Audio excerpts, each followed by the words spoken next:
We're here, baby. It's Monster Hunter Wilds Week, aka the beginning of my hiatus from society. And right as we're about to dive smooth into this one, the dev team decided to drop a whole bunch of details on us as if we weren't horny enough. So let's talk about this endgame stuff, y'all. And yo, if you don't want major details from Monster Hunter Wilds spoiled before playing the game, I advise you scroll away right now.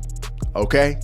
You've been warned. All right, first, I want to touch on the special classes of monsters we'll be hunting this time around, starting with frenzied monsters. Yes, sir, Gore Magala's Frenzy virus is back. They introduced this in Monster Hunter 4 on the 3DS, and folks who played Rise Sunbreak also got a taste of how this works. Frenzied monsters are extremely aggressive variants of monsters that deal out the frenzy status effect, and the way that works is once you're infected, it impairs your ability to replenish your health, and it increases the damage that frenzied monster can inflict on you. There's also no consumables that can cure it, and it will only go away by inflicting damage on that frenzied monster. If you're able to pull this off, you're rewarded with a damage buff. So while this is a bona fide ass clincher of a blight, it can be useful. This is gameplay of a frenzied Nursilla.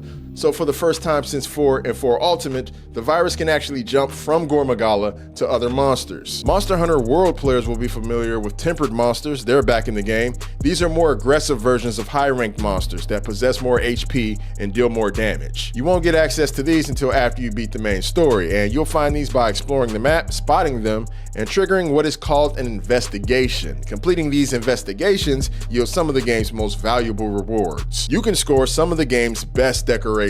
Think of these as basically weapon and armor mods. In Wilds, tempered monsters will drop decos with multiple skills built in instead of just one, which is very important for optimizing your character's build in the end game. They'll also drop special materials that you'll need to craft what are called Ardian weapons. Now let me just say, it's pretty dope that we're getting an in-game weapon system in the base game. Typically with Monster Hunter, we get this type of stuff further down the road. That's actually lit, but more on that in a moment. Finally, there are battle veteran monsters. These are tougher versions of the monsters that have improved stamina and attacks. And as you can see, they've been in a few squabbles. So they'll have these battle scars on them that you can attack to expose war wounds. Doing this disorients the monsters gravely and gives them extra weak points, which should work wonders for anyone with the weakness exploit skill stocked up. Now, when it comes to Ardian weapons, you'll need 3 Ardian parts of the same rarity to craft this gear, and you get this material by hunting the different classes of endgame monsters. As you can imagine, the tougher the opponent,